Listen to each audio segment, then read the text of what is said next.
The dashboard clock glowed 11:47 p.m. when Marcus Holloway first noticed something was wrong. He'd been driving Route 78 for 15 years, selling industrial cleaning supplies to small businesses scattered across the Nevada desert. The highway was his second home, a ribbon of cracked asphalt that connected forgotten towns like beads on a broken string. He knew every mile marker, every rest stop, every place where the cell towers gave up trying to reach civilization. But tonight, the road felt different. Marcus adjusted his grip on the steering wheel of his aging Ford sedan, the leather worn smooth from countless miles. His sample cases rattled in the back seat as he hit another pothole, and he made a mental note to file another expense report that corporate would inevitably reject. The headlights carved a narrow tunnel through the darkness ahead, illuminating nothing but empty desert on both sides. He should have been home by now. Sarah would be asleep, their 10-year-old daughter Emma tucked safely in her bed, probably dreaming about the piano recital next week. He'd promised to be there this time, after missing the last 3 school events for work. The guilt sat heavy in his chest, competing with the caffeine jitters from his 4th cup of gas station coffee. The radio crackled with static. He'd lost the last station about an hour ago, somewhere between Barstow and nowhere. Now there was only the hum of the engine, the whisper of tires on asphalt, and the occasional groan of desert wind against the windows. 11:52 p.m. Marcus reached for his phone, intending to call Sarah and let her know he'd be late. Again. The screen showed no signal. Not unusual out here, but still unsettling. The familiar landmarks should be coming up soon. The abandoned gas station with the rusted Texaco sign, the billboard advertising a casino that had been closed for a decade, the turnoff to Miller's Junction. But the road stretched endlessly ahead, straight as an arrow shot into the heart of darkness. He pressed harder on the accelerator. The sooner he got through this dead zone, the sooner he could pick up a signal and call home. The speedometer climbed to 75, then 80. The engine strained, but held steady. 11:58 p.m. That's when he saw the first sign. It materialized in his headlights like a ghost made of wood and paint. Miller's Junction, 15 miles. Marcus frowned. He should have passed Miller's Junction an hour ago.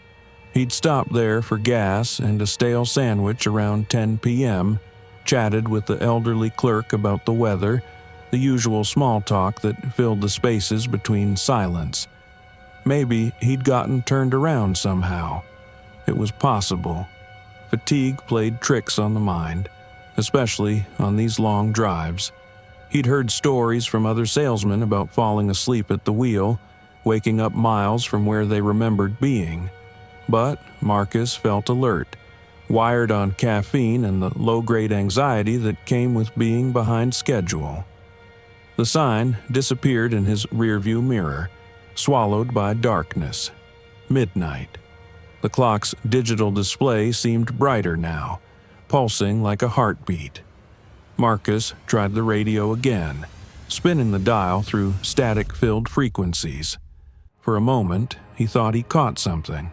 A voice, distant and distorted, speaking words he couldn't quite make out. But when he fine-tuned the station, there was only the electronic hiss of empty airwaves. The road curved slightly to the left, and Marcus felt a flutter of relief. Finally, some variation in this endless straight line. But as he followed the curve, his headlights swept across something that made him ease off the accelerator. A car sat on the shoulder, dark and silent. Marcus slowed to 40, then 30.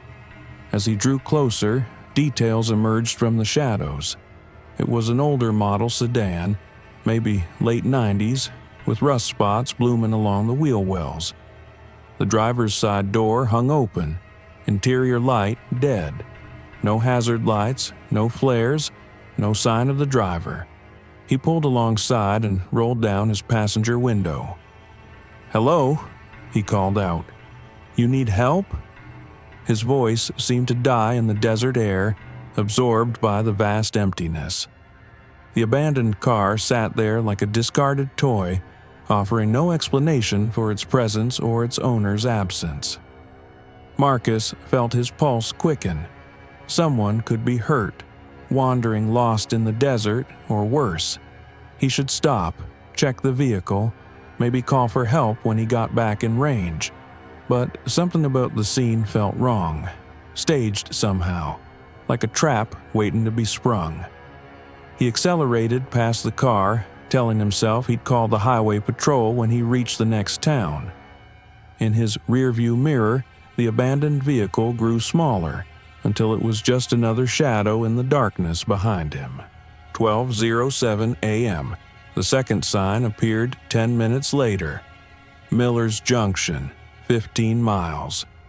Marcus hit the brakes, hard enough to make his tires squeal against the asphalt. The car skidded to a stop in the middle of the empty highway, engine idling. He stared at the sign in his headlights, reading it again and again, hoping the words would change. But they remained the same.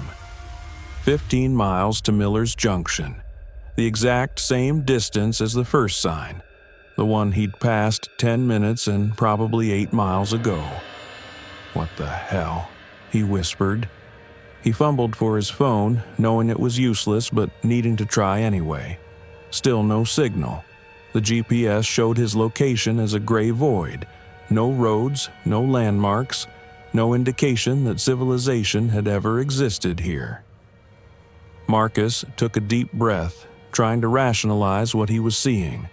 Highway signs got knocked down, replaced, sometimes in the wrong locations. It happened.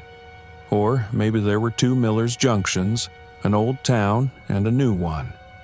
Stranger things existed in Nevada's empty spaces. But even as he formed these explanations, he didn't believe them. Something was fundamentally wrong here. Something that violated the basic rules of geography and time and distance. He put the car in drive and continued forward, watching the odometer carefully now.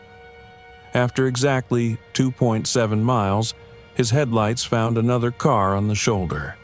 The same car, same model, same rust spots, same open door. Marcus slammed on the brakes again, heart hammering against his ribs. He sat there for a long moment, engine running, staring at the impossible vehicle. Then he put the car in reverse and backed up slowly, watching the abandoned car retreat in his headlights until it disappeared around the curve. When he drove forward again, the car was still there. 12:15 a.m. The pattern continued. Every 10 minutes, another sign announcing 15 miles to Miller's Junction. Every 2.7 miles, the same abandoned car in the same position. Marcus tried taking notes on a napkin from his glove compartment, documenting the times and distances, but the numbers only confirmed what his eyes already knew. He was driving in a loop. Somehow, impossibly, the road was feeding back on itself, creating a closed circuit in the middle of the Nevada desert. The rational part of his mind searched for explanations. Hallucinations brought on by fatigue and caffeine. Some kind of psychological break triggered by stress and isolation. But the signs felt real under his headlights, the abandoned car solid and present each time he passed it. Marcus tried turning around, spinning the wheel hard to the left and executing a U-turn in the middle of the highway. But when he drove back the way he'd come, he found himself approaching the same sign, the same abandoned car from the opposite direction. The road had no beginning and no end. It simply was, existing in its own pocket of distorted space, trapping him like an insect in amber. By 1 a.m., Marcus had passed the sign 27 times. He'd stopped trying to rationalize it. The road existed outside normal rules, and fighting that reality only led to madness. Instead, he focused on smaller details, searching for changes in the pattern, clues that might explain his predicament. The abandoned car was always the same, a dark blue sedan with a dent in the rear bumper and a spiderweb crack in the passenger window. But on his 31st pass, Marcus noticed something new. The trunk was slightly open, a thin line of shadow visible between the lid and the body. He stopped the car 20 feet away and sat there, engine running, debating whether to investigate. Every instinct screamed at him to keep driving, to maintain the familiar rhythm of his endless loop. But answers might lie in that dark gap, explanations for his imprisonment on this impossible road. Marcus stepped out of his car, leaving the engine running and the headlights on. The desert air was cold against his skin, carrying scents of sage and dust and something else. Something organic and unpleasant that made his nose wrinkle. His footsteps sounded unnaturally loud on the asphalt as he approached the abandoned vehicle. The smell grew stronger, sweet and cloying, like flowers left too long in stagnant water. The trunk was indeed open, held down by a bungee cord that had come loose. Marcus hesitated, hand hovering over the latch. Did he really want to see what was inside? In horror movies, the curious ones always died first, victims of their own need to understand. But this wasn't a movie. This was his life, and he was already trapped. Knowledge might be the key to escape. He lifted the trunk lid. The smell hit him like a physical blow, forcing him to step back and cover his nose with his shirt. The trunk was empty except for a spare tire and some basic tools, but the stench of decay was overwhelming, as if something had rotted in there for weeks before being removed. Marcus slammed the trunk shut and hurried back to his car, the smell clinging to his clothes. As he pulled away, he caught a glimpse of movement in his peripheral vision, something pale shifting in the darkness beyond his headlights' reach. He accelerated quickly, eager to return to the familiar safety of his endless loop. 1:17 a.m. On his 42nd pass, the abandoned car was gone. Marcus slowed to a crawl, sweeping his headlights across the empty shoulder where the vehicle had been. Nothing remained but tire tracks in the sand, already being erased by the desert wind. The absence was more disturbing than the presence had been. At least the car had been a constant, a fixed point in his shifting reality. Now, even that anchor was gone, leaving him completely alone on the midnight highway. But not quite alone.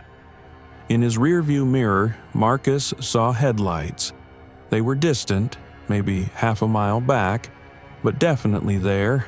2 points of light following his path. Relief flooded through him. Another driver, another human being trapped in the same impossible loop. They could work together, figure out a way to escape this desert purgatory. Marcus slowed down, flashers on, waiting for the other car to catch up. But instead of closing the distance, the headlights maintained their position, matching his speed exactly. When he accelerated, they accelerated. When he braked, they braked. A game of follow the leader with no leader. Marcus tried stopping completely, pulling to the shoulder and shutting off his engine. The pursuing headlights stopped too, maintaining that same half-mile separation. In the sudden silence, he could hear another engine idling in the distance, a low rumble that seemed to echo his own car's mechanical heartbeat.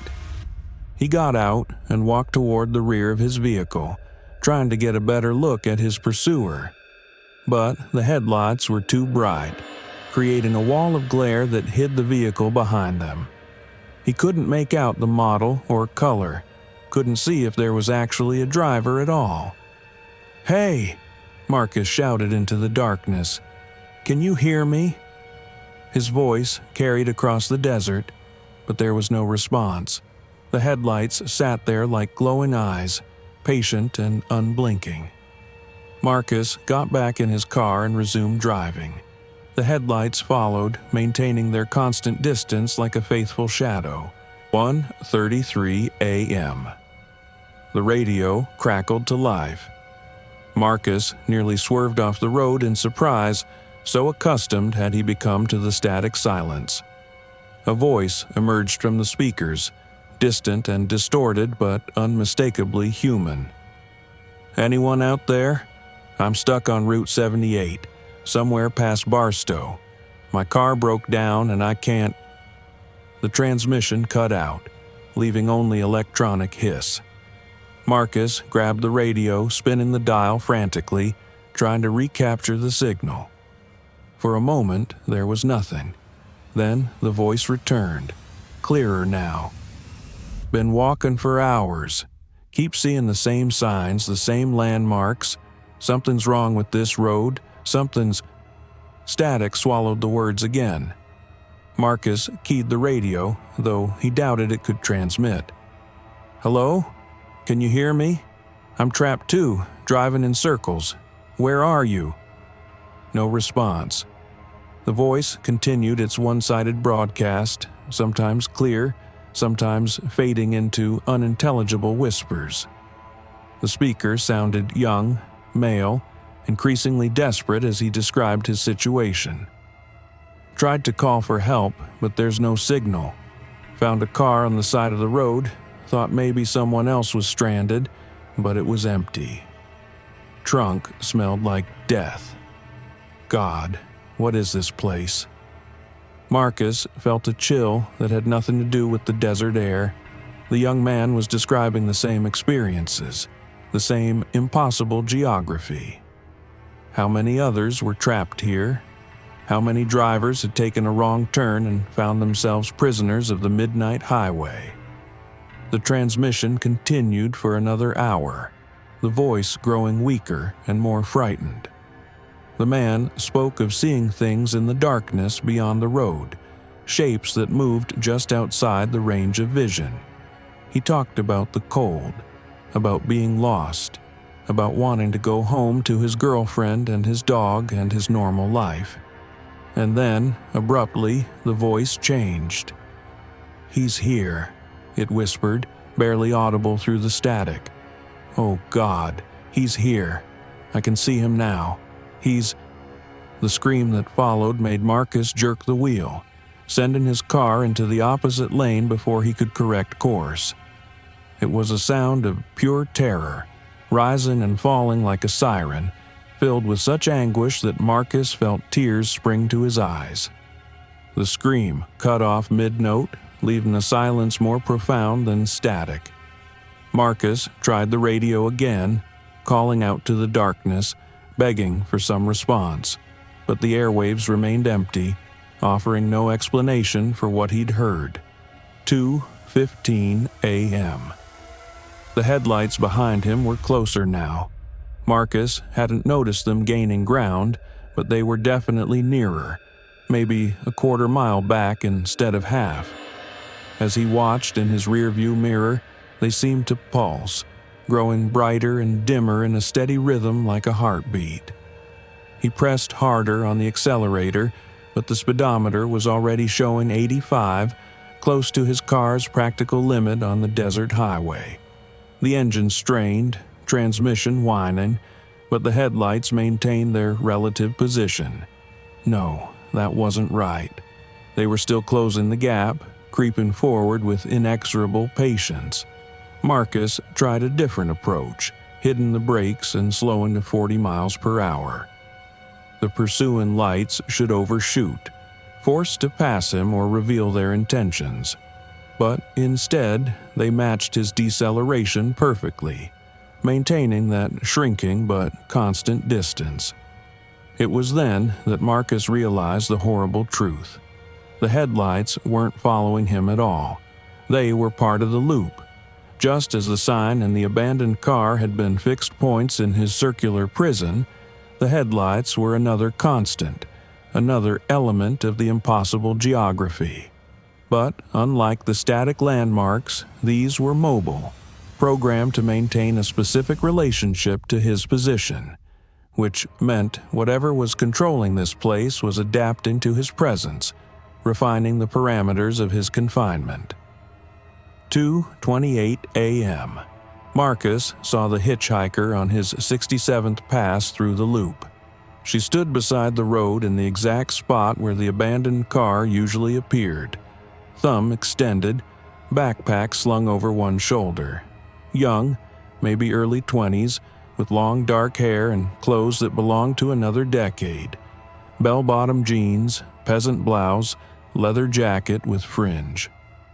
Marcus slowed as he approached, torn between the human need for contact and the instinctive fear of anything new in this cursed place. The girl looked normal enough, tired and road-worn like any stranded traveler. But nothing was normal here, and appearances were just another trap waiting to spring. He stopped beside her and rolled down the passenger window. "Need a ride?" he asked, though the question felt absurd under the circumstances.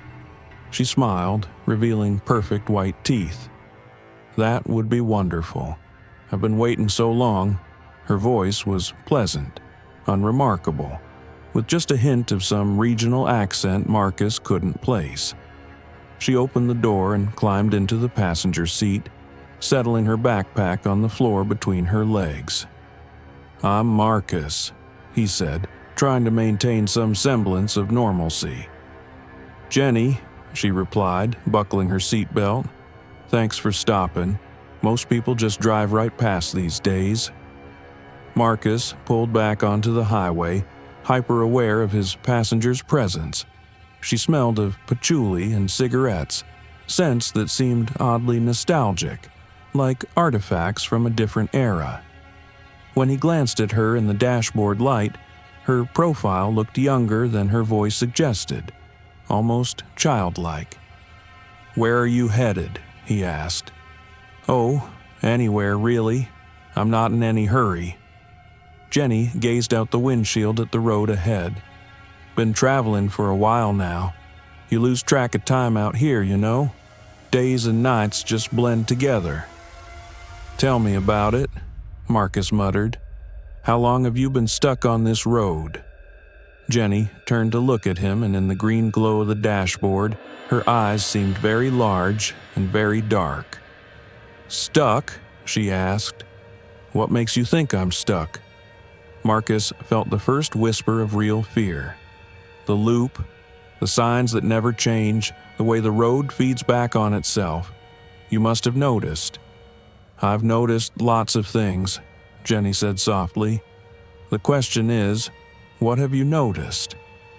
Before Marcus could respond, she pointed ahead through the windshield. "Look, there's our sign." The familiar marker emerged from the darkness. Miller's Junction, 15 miles. But as they passed beneath it, Marcus saw something that made his blood freeze. The sign was wrong, not in its message, but in its construction. Instead of being mounted on wooden posts, it hung from a tall pole, swaying slightly in the desert wind. A rope creaked above them, and Marcus caught a glimpse of something that wasn't a sign at all. "Pull over," Jenny said quietly. "We need to talk." Marcus wanted to refuse, wanted to keep driving through his familiar loop despite its impossibilities. But something in her voice compelled him to comply. He guided the car to the shoulder and shut off the engine. In the sudden silence, the desert pressed close around them. Without the headlights, the darkness was absolute, a black void that seemed to swallow the world beyond the car windows. "What did you see?" Jenny asked. Marcus gripped the steering wheel, knuckles wide. "The sign. It wasn't a sign." "No," she agreed. "It wasn't. What do you think it was?" He didn't want to say it, didn't want to give voice to the horror that was taking shape in his mind. But the words came anyway, drawn out by some terrible compulsion. A body, hanging from a rope. Jenny nodded. Very good. You're starting to see clearly now. That's important, Marcus. In a place like this, perception is everything. What is this place? He whispered. A crossroads, Jenny said, a point where different realities converge and overlap. Most people drive right through without noticing anything unusual, but some get caught in the overlaps, trapped between what is and what might be. Marcus turned to look at her, and in the faint starlight filtering through the windshield, her face seemed to shift and blur, features rearranging themselves like smoke. "Who are you?" he asked. "I'm like you," she said, "a traveler who lost their way. But I've been here longer, learned the rules. Would you like to know the truth about this highway?" Marcus nodded, though part of him wanted to start the engine and flee. But where could he run in an endless loop? This stretch of road, Jenny continued, was built over an old burial ground, Native American, dating back centuries. The construction company knew. There were protests, court challenges, but money talks louder than justice. So they built anyway, paved over the sacred site with asphalt and good intentions. She gestured toward the darkness beyond the windows. The dead don't rest easy when their graves are disturbed. They pull travelers into their realm, trap them in the spaces between life and death.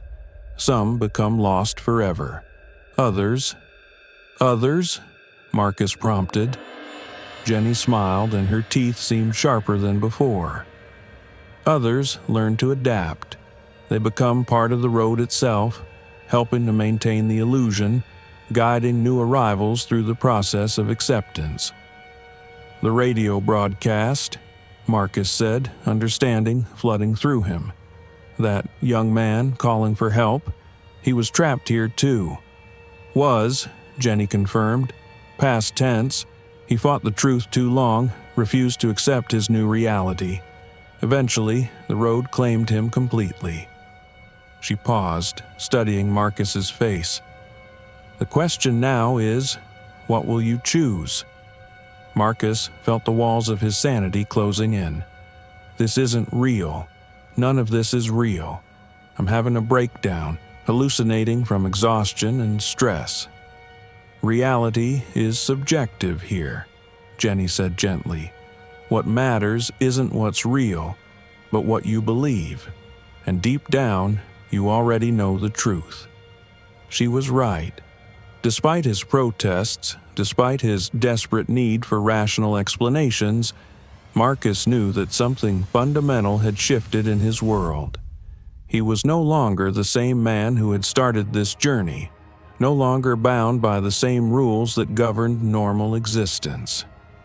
"What happened to me?" he asked. Jenny reached over and took his hand. Her fingers were cold, almost bloodless, but her touch was oddly comforting. "You died," she said simply. The words hung in the air between them, heavy with implication. "No," Marcus said automatically. "That's impossible. I'm sitting here talking to you. I can feel my heart beating, feel the air in my lungs." "Can you?" Jenny asked. "When was the last time you actually felt your pulse? When did you last take a conscious breath?" Marcus pressed his hand to his chest, searching for the familiar rhythm of his heartbeat. For a moment, there was nothing, just silence beneath his ribs. Then, as if summoned by his attention, a faint thudding began, irregular, artificial, like the sound of a machine trying to imitate life. "Memory is a powerful force," Jenny continued. "It can sustain the illusion of living even after the body has stopped. But sooner or later, everyone has to face the truth." Images flashed through Marcus's mind, fragments of memory he'd been suppressing without realizing it. The moment of impact when he'd fallen asleep at the wheel, his car drifting into the oncoming lane. The terrible grinding of metal against metal as a truck tried to avoid the collision. The sensation of floating, of watching his own body being extracted from the wreckage. "I was going home," he whispered. Sarah was waiting. Emma had a recital next week. "You were," Jenny agreed, "but you never made it. The accident happened around midnight, just past mile marker 78. They found your car wrapped around a concrete barrier. No signs of other vehicles involved. The investigators concluded you'd fallen asleep and lost control." Marcus closed his eyes, fighting against the tide of recovered memory. "How long ago?" "Time moves differently here. Could be days, could be years. The road exists outside normal chronology." "My family. Do they know what happened to me?" Jenny's expression softened with something that might have been pity. "They buried you 3 days after the accident. Small service, just family and a few friends from work. Sarah cried the whole time, but Emma was too young to really understand." The pain that lanced through Marcus's chest felt entirely too real for a dead man's sensation. "They think I abandoned them, that I chose work over family and paid the ultimate price." "They think you died in a tragic accident," Jenny corrected, "which is exactly what happened. There's no shame in that, Marcus. Death comes to everyone eventually. But I'm not ready. I had plans, responsibilities. Emma needs her father. Emma will grow up strong and beautiful, just like her mother," Jenny said gently. "Sarah will grieve, but eventually she'll find love again. Life continues, even when we're not there to see it." Marcus opened his eyes and stared out at the empty highway. In the distance, he could see the headlights that had been following him, still maintaining their patient vigil. Now he understood what they represented. Another soul like himself, trapped in the spaces between worlds, unable to accept the finality of death. "What happens now?" he asked. "That's up to you," Jenny replied. "You can keep driving the loop, fighting the truth, slowly losing pieces of yourself until nothing remains but echoes and whispers. Eventually, you'll become like those headlights, a fragment of consciousness bound to the road, acting out the same patterns for eternity. Or you can accept what you are and move on. Let go of the life that's already ended and embrace whatever comes next." Marcus thought of Sarah sleeping alone in their bed, of Emma practicing piano in the living room, of all the moments he would never share with them. The weight of loss threatened to crush him, but beneath the grief he sensed something else, a strange kind of peace, like setting down a burden he hadn't realized he was carrying. "If I let go," he said, "will I see them again?" Jenny shrugged.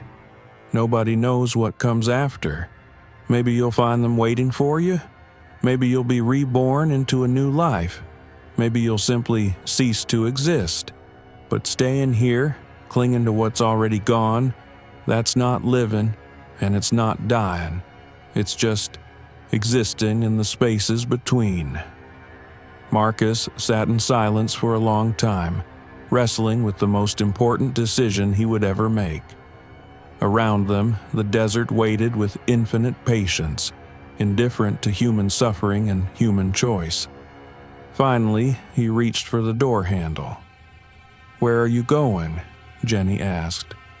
"To say goodbye," Marcus said. Marcus stepped out of the car and walked to the center of the highway. The asphalt was warm beneath his feet, still holding the heat of the day despite the cold desert night. Above him, stars wheeled in their ancient patterns, indifferent to the drama playing out on the road below. He could feel Jenny watching him from the passenger seat, patient as stone.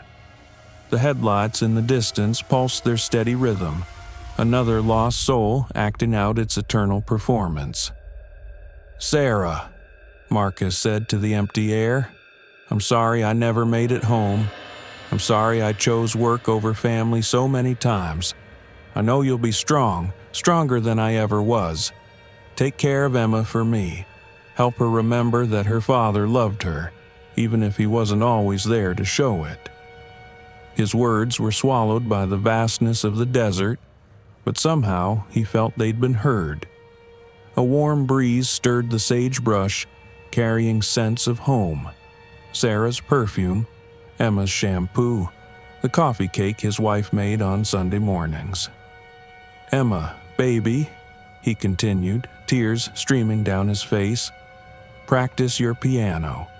Play the song you were going to perform at the recital. Play it for both of us. And when you're older, when you can understand, remember that Daddy didn't leave you on purpose. I was trying to come home. I was always trying to come home." The wind grew stronger, and for a moment Marcus thought he heard something impossible. The sound of piano music drifting across the desert, a child's fingers picking out a simple melody. It was beautiful and heartbreaking, full of innocence and hope. He stood there, listening until the music faded, replaced once again by the whisper of wind through stone and sand. When Marcus turned back to the car, Jenny was standing beside it, her form beginning to shimmer and fade. "Are you ready?" she asked. Marcus nodded. "What do I have to do?" "Just let go," she said. "Stop holding on to what was and allow what is to be." It sounded simple, but Marcus knew it was the hardest thing he'd ever attempted. Letting go meant admitting his life was over, that all his plans and dreams and responsibilities belonged to someone else now. It meant trusting in the unknown, stepping into darkness without knowing what lay beyond.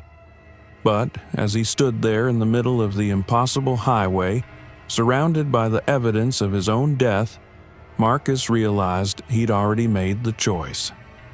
The moment he'd accepted Jenny's explanation, the moment he'd remembered the accident, he'd begun the process of release. He closed his eyes and thought of Sarah and Emma one last time, holding their faces in his memory like precious photographs. Then, with conscious effort, he began to let them go. The sensation was indescribable, like feeling gravity release its hold, like discovering he could fly. The weight of regret and responsibility lifted from his shoulders, leaving him feeling lighter than air. Around him, the desert began to change, the familiar landmarks of his prison loop dissolving into something vast and luminous. When Marcus opened his eyes, the highway was gone. He stood in a place that had no name, surrounded by swirling mists that shimmered with their own inner light. Other figures moved in the distance, fellow travelers on whatever journey came after life. Some were clear and solid, others barely visible, transparent as morning fog. Jenny appeared beside him, no longer the hitchhiker with the backpack, but something else entirely. Ageless, serene, touched by starlight. "This is it?" Marcus asked. "This is the crossroads," she replied. "From here, you can go anywhere, become anything. The choice is yours, and yours alone." Marcus looked back toward where the highway had been. In the distance, he could still see it, a ribbon of asphalt where other lost souls drove their endless loops, trapped by their own inability to let go. The headlights that had followed him were there too, still maintaining their patient vigil, still waiting for their driver to make the same choice Marcus had made. "Will they find their way eventually?" he asked. "Some will," Jenny said. "Others will choose to remain, bound by their own fear or guilt or stubborn refusal to accept change. Free will doesn't end with death, Marcus. Even here, we're free to choose our own paths."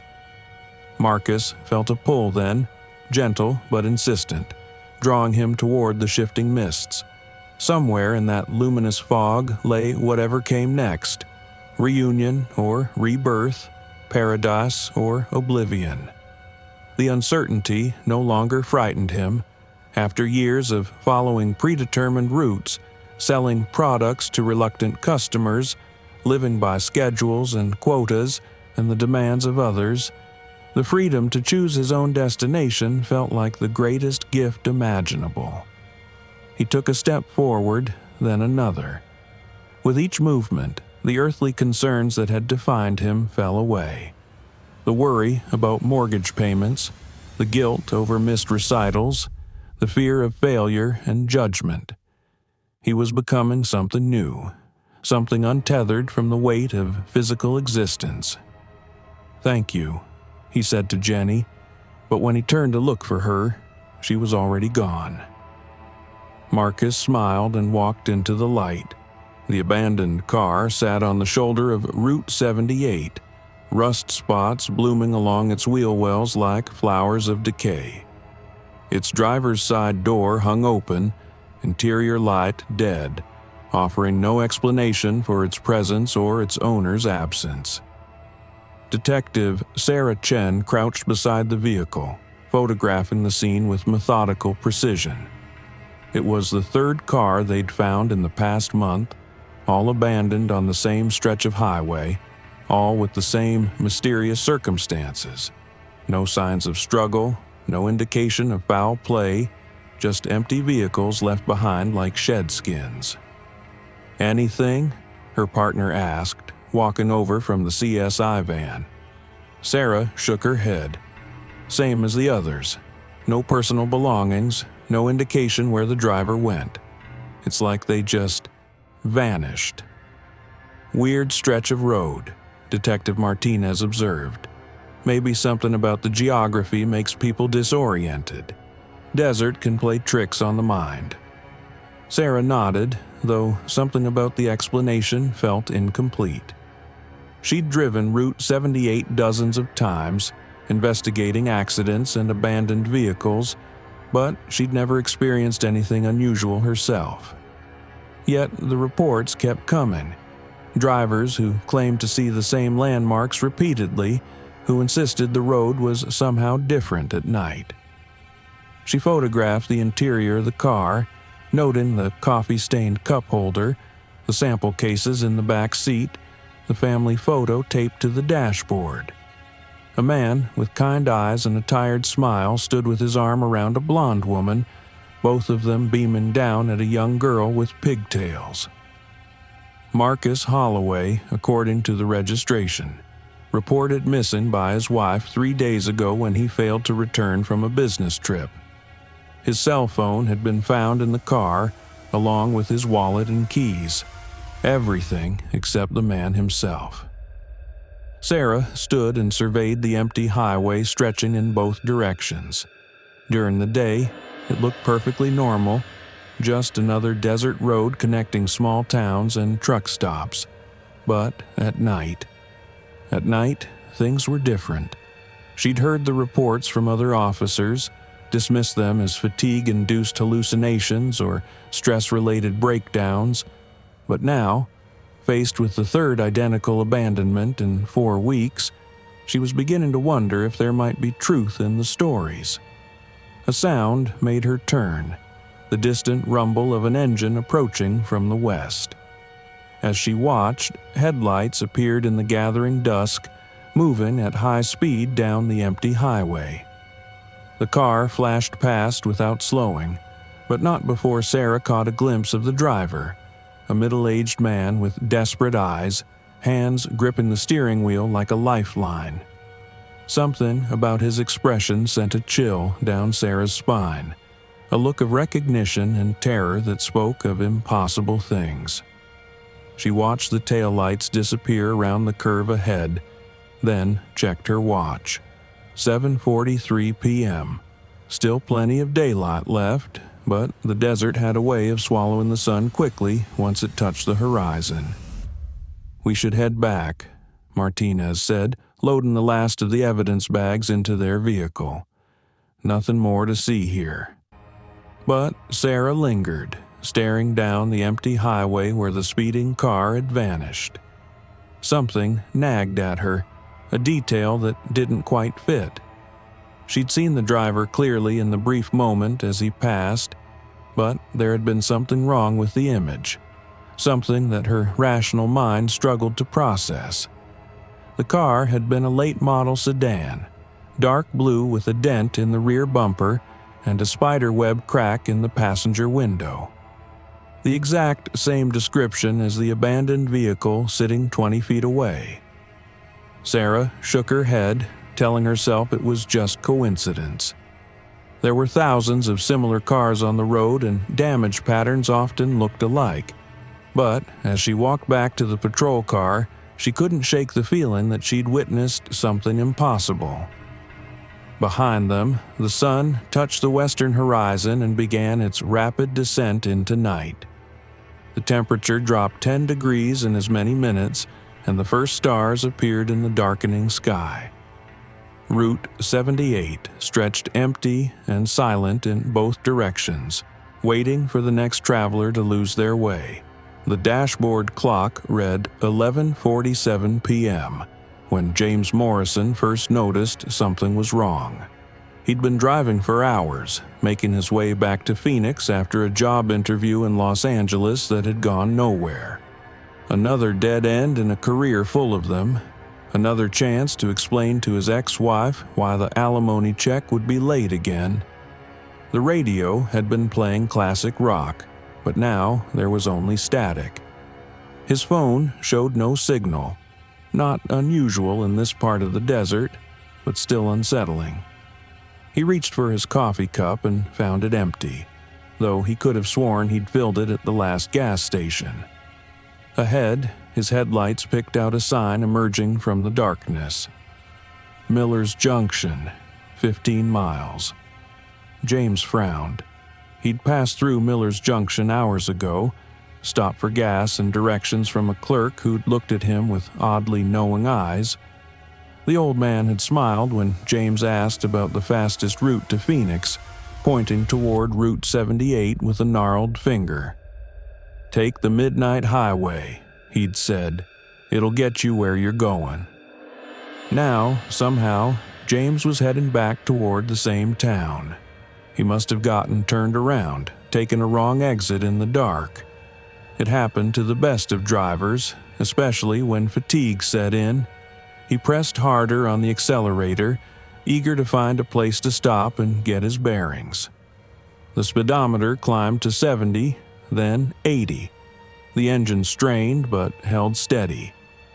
In his rearview mirror, headlights appeared, distant but definitely there, following his path through the desert night. James felt a flutter of relief. Another driver, another human being sharing the empty highway. Maybe they could help him figure out where he'd gone wrong. But as he watched, the headlights maintained their distance, matching his speed exactly. When he slowed, they slowed. When he accelerated, they accelerated. James tried his radio again, spinning the dial through frequencies filled with static. For a moment, he thought he heard something, a voice, distant and desperate, calling out into the electronic void. "Hello? Is anyone out there? I'm trapped on Route 78, driving in circles. The signs don't make sense. The road doesn't..." The transmission faded, leaving only the hiss of empty airwaves. But James recognized the voice, recognized the desperation in those words. It was his own voice, calling from somewhere in the dark. The clock on the dashboard pulsed like a heartbeat. 11:58 p.m. James Morrison drove toward midnight, and the highway rose up to meet him.